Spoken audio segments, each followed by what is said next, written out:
একদম রেডি হয়ে বেরিয়ে পড়েছি।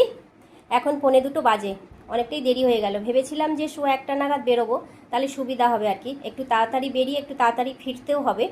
এবারে দুটো জায়গায় যাব এখন। এই ওইটা নিয়েছো? দিয়ে তারপরে এখন যাব আগে ধর্মতলা, ওই নিউ মার্কেটের সামনে, ওখানে একটা কাজ আছে।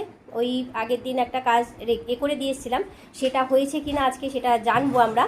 দেখেছো, তুমি নাওনি, আমি বললাম বলে তুমি ভুলে গেছিলে। তারপর ওখান থেকে ভাবছি একটু চাঁদনি চকে যাব।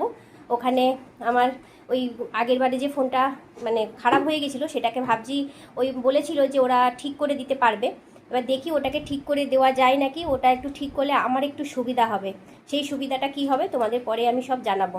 এখন একটু তাড়া আছে, দেরিও হয়ে গেছে, কারণ আমাদের আবার তাড়াতাড়ি ফিরতে হবে। যদি মানে ইলেকট্রিক মিস্ত্রি আসার কথা আছে, এবারে ও যদি চলে আসে, আমাদের ওই জন্য তাড়াতাড়ি করে যাচ্ছি আর আসছি। যদি চলে আসে তখন আবার মুশকিল হয়ে যাবে। তা যাক, চলো এখন একটু বেরোনো যাক। কিন্তু বাইরে যা রোদ, বেরোনো যাচ্ছে না। ভাবছি যে কী করে যাব, মানে যেতে তো হবেই এই কাজটার জন্য। যেটা ধর্মতলায় যাচ্ছি সেটা হচ্ছে মেন কাজ। আর ওখানে যখন যাচ্ছি চাঁদনি চকে গিয়ে ফোনটা একটু দেখাবো, দেখালে ওটা এর আগের বারও 2-1টা ফোন আমাদের ওরা ঠিক করে দিয়েছিল, ওই জন্য ওখানে নিয়ে যাচ্ছি, দেখি কি হয়। চলো এখন বেরোনো যাক। কিন্তু জানি না এই যে যাব, মেট্রো অবধি হেঁটে যাব, পুরো ঘেমে স্নান হয়ে যাব একদম। কই চলো, এই যে আমাদের কর্তাবাবুও পুরো রেডি, পুরো ঘেমে ও এক্ষুনি হয়ে যাবে। কোন ফোনটা হয়েছিল? এই আমার এইটা হয়নি তাই তো? হ্যাঁ এইটা না, এটা হবে,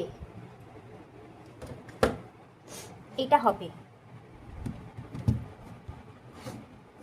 এটা এগুলো না, এটাও আমার ফোন। এটা ডিসপ্লে পাল্টালে হবে? এটার ওরা কি বলেছিল যে ওরা কি একটা পাল্টে দেবে।